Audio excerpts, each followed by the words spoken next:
Hello, TCI, church family, Jonathan's Refuge, all our faithful followers and friends out there. I can sometimes see you with glasses and sometimes I can't. So forgive me. Bishop Brown here, coming to you guys. I'm home. I'm off trail, resting.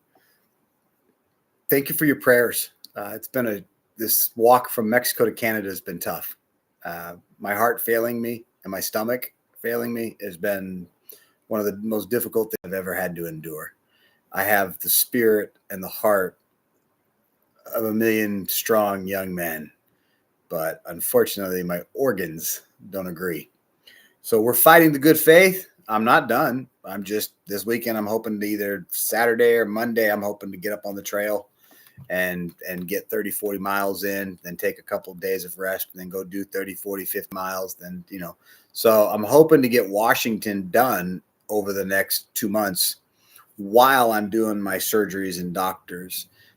It's difficult for me. So I know some of you are used to me being so active and you're like, hey, you're so at the home just with your feet up. It's what I need to do right now. And I appreciate y'all's prayers and your love, and any help that you've given to the First Lady of TCI is greatly appreciated. Our ministry does so much for so many people. And with me being burdened with this expedition and my health, my wife has had to agree to take on other responsibilities for the church, for the organization, the nonprofits. And so we appreciate all that you guys as members and people do to help lighten that load and allow us to do more for people. So let's jump into the message. So today I'm not going to be actually teaching out of a scripture. Per se, there's a story I share maybe 20, 30 times a year, the message of Joseph in the Bible.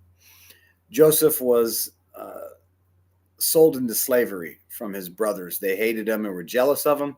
They sold him into slavery. He went and became a slave to a very powerful man in Egypt. And that man, he saw the potential in Joseph, so he raised him up to the head of his household. So Joseph oversaw this entire man's entire estate, his whole home. Very, very important. And then the guy's wife wanted to have sex with Joseph. He refused. She cried rape. He got put in prison for rape. And then while in prison, a couple of the Pharaoh's guys that fell out of favor with them, the cupbearer, the bread guy, the pastry guy, they sent them down. While down there, they had dreams. They couldn't interpret them. Joseph was a great interpreter of dreams, so he interpreted it for them. They were leaving, and he said, don't forget me if you ever, fall in favor with the Pharaoh again. And not too much longer, the Pharaoh had a dream, and he brought in all of his spiritual leaders and dream readers, and nobody could interpret it. These two guys, they remembered Joseph and said, hey, Pharaoh, you remember when you threw us in prison? We don't want to really bring that up, but we met a guy who could interpret dreams. So instantly Joseph's brought up to the Pharaoh, and Joseph tells him what the dream is. It pretty much tells him, look, you're Egypt, and the whole world is about to go through a famine. And you have only a couple short years to prepare for that.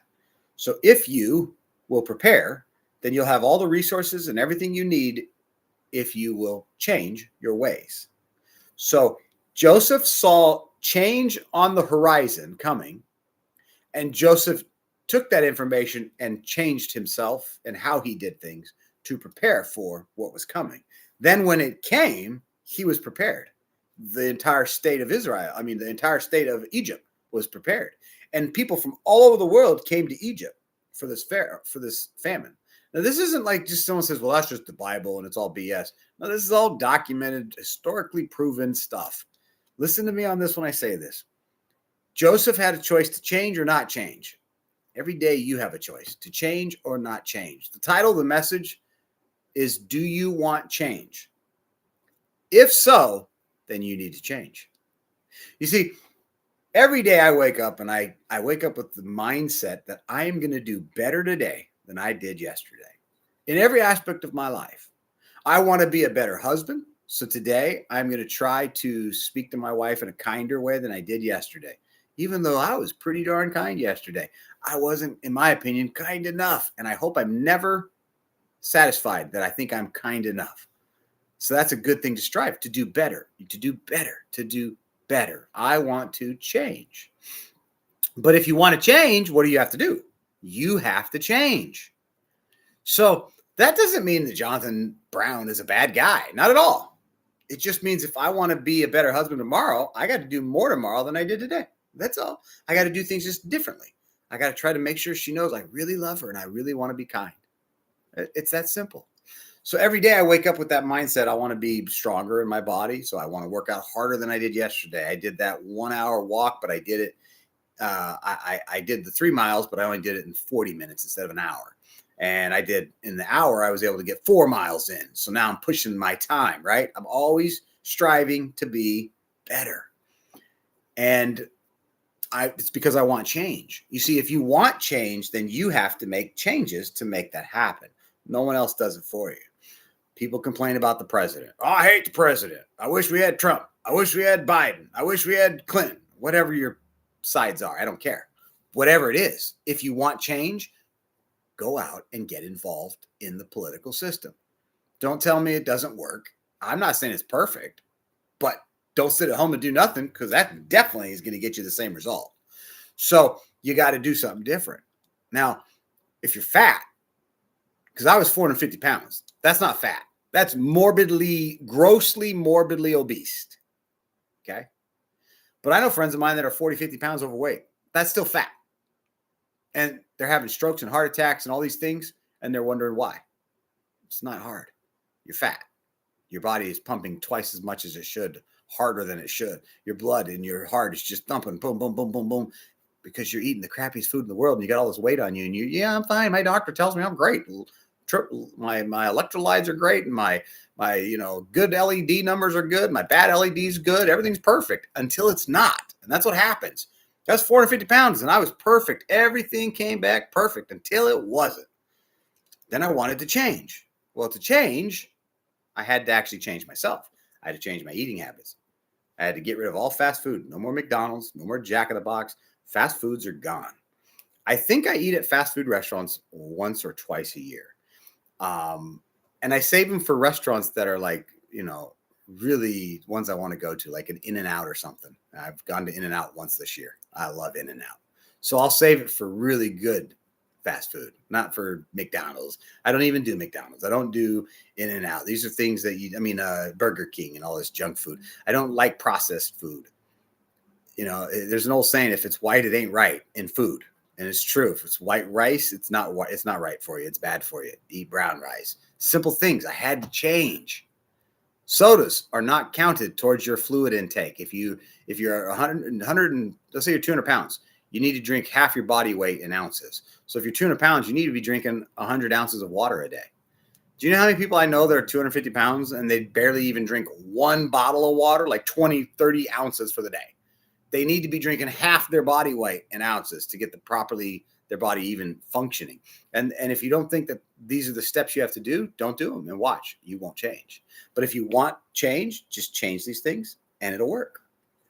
One of the guys at our church, Cameron, is one of the young men who's a manager at one of our Jonathan's Refuge, business partner of mine. And Cameron woke up fat one day. And I just looked at him and said, I love you, son, but you're fat and you're getting fatter. You got to change. He's like, I want to change. You do? Yeah, I don't want to be like this. Okay. Then here's what you got to do. And I laid out the steps and he did it. And every once in a while, old Cam will look at me and say, it's time for me to get that 20 extra pounds off, and he'll focus on it. Okay. Because he wants change, he'll change. What do you want? If you want change in your life, are you tired of being broke? That means you need to become financially changed. So if you're tired of being broke, you got to change your finances. How do you change your finances? You see, Joseph saw that change was coming in the form of a famine. So everything would change. So then he harvested. They didn't do lavish, parties. They didn't waste their food like they normally do with huge, extravagant state dinners. They buttoned down the hatches. They buttoned down their budget. They didn't spend money they didn't need to, because they knew they needed to buy more grain from other countries also to have warehouse so we could get through the 7-year famine. Now that is someone that saw change coming and said, I'm going to be ready for that change. But maybe that's not you. Maybe you just want to be a better person tomorrow. I know that, some of the men at my refuge, these guys, when I ask them what's some of your hopes and their dreams, and they're like, I don't want to own a home someday. My own home, just mine, me. And I'm like, that's wonderful. That's a great dream. So to get that, you need to establish renters, history. You need to get good credit. And I can work with you to help you do that. And I'll show them a blueprint. I'll set them up with some financial investors and let them learn from someone else. I'll give them a couple books to read, send them through a seminar class, pay for the class, let them understand finances, the basics, get to know the ABCs, and help them get on that path to increasing their credit score, getting a credit card, getting a car loan, moving up that ladder of financial security. Because they want change, they're willing to change. I asked one of the people today, I'm like, what if I could show you how we could lay out a plan for you, that I would help partner with you on something, that I'd help buy a house with you. You can't afford it, but I can. So what if I do that and you rent it from you and me? You own half, and 5 years from now, we decide to sell the house or we keep it. But if you keep it and you wait 30 years, the reality is every 10 years, real estate in our region doubles. And that's pretty common across America. But in this region, it beyond doubles. But it doubles every 10 years. 30 years from now, that $500,000 house is going to be a $1.5 million house. 50% of that is that person's. That's when they're in their 70s. That person can now retire with $750,000 in a cash pot, payout of their house. Think about that. They put that in the market and just let it sit in the, some basic interest bearing accounts that aren't too risky. You're still going to be able to get 8-10%. That means they can make $70,000, $80,000 for the rest of their life and never have to worry. And they're in their 40s starting off with nothing. It's a blueprint. See, they want that. They want the apple at the end. They want that. So they're ready to change. What is it you want? You first got to decide what it is you want. Once you decide what you want, getting you there is the easy part. Getting you to decide what you want, there's the interesting, debate. How do you get there? So I want you guys to think about this week. What is it you want? What is it you want to change? Like a basic thing. Is there something you want to change this week? I want to change. I really want to change. I want my health. I am desperately doing anything and everything in my power with my health. I want the stomach problem fixed. I puke every day. As I'm talking, I have a bucket right next to me because I puke nonstop. I can't eat things because if I eat it, I puke. I can't drink things. I'm afraid of drinking because I puke. You can't get far from a restroom. It's like, oh my God. I get it. My stomach's had tumors and cancers and all these things. That's the same thing my dad died from, the same section of the stomach. It's what killed him. It's bad genes. I understand, but I'm tired of it. I'm tired that I can't go one day in the mountains, up a mountain by myself with freaking only a little measly 40 pounds on my back. And I go into 3 AFib attacks. And my heart is so volatile that, I'm not at death's door. I'm past the threshold.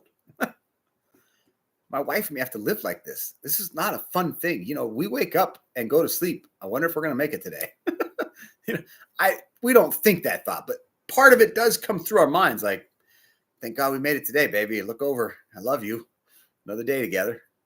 That sucks in some respect. So I want change. So, man, I'm all over it. I don't like talking to doctors. I hate talking to doctors. Man, I'm talking to more doctors, and I'm calling second doctors and third doctors. I'm doing so much research. I'm reading more studies. I've spent more time in the New England Medical Journal than I've ever spent previously than when I had my stroke even, because I'm desperate for change. I want answers. I want to be just like a normal person who has health, just basic health. Because so many of my friends don't realize they're so lucky. They can go and, I'm blessed because I can go when I want and just go somewhere. I can go do a 3-month expedition, 5 months, 6 months. I can do that. So I'm blessed. But I can't physically. I fight that. And they can do it physically, but couldn't do the other way. So it's interesting when I see the fight between myself and close friends. It's like, wow, I just want to be like you. And they're like, I just want to be like you. Isn't that funny? We're always trying to be like someone else. I just want to be healthy. So I'll do whatever it takes. And if that means someone says, oh, that means you can't ever drink this or eat that again. So what? I would give anything to be healthy, just to have a normal week where I don't puke, or I don't have to go to the hospital, where my heart doesn't go into AFib, where I'm not going to die of a stroke and a heart attack. Not for a long time. And so I'll do whatever it takes because I want change. So that's the theme of this message. If you want change, change yourself. It's not the world around you that needs to change. I used to think it was everyone around me needed to change. People around me needed to know, man, this is the minister, the bishop that can change the world. If they just knew that, don't they know who I am? Nope, they don't. And they don't care. So I learned something. I needed to change. Once I changed, everyone seemed to change. It's funny how that works. Because what happens is when you make a change, the people that are close to you either make it with you or they fall away. I'm an outdoors person. I'm an active outdoors person. I like the outdoors. I like boating. I like RVing. I like motorcycles. I like four-wheelers, jet skis, snowmobiles. I love mountaineering. I love climbing volcanoes. I love hiking. I love long haul hiking, long through hiking. I love these things. I love scuba diving. I love being active.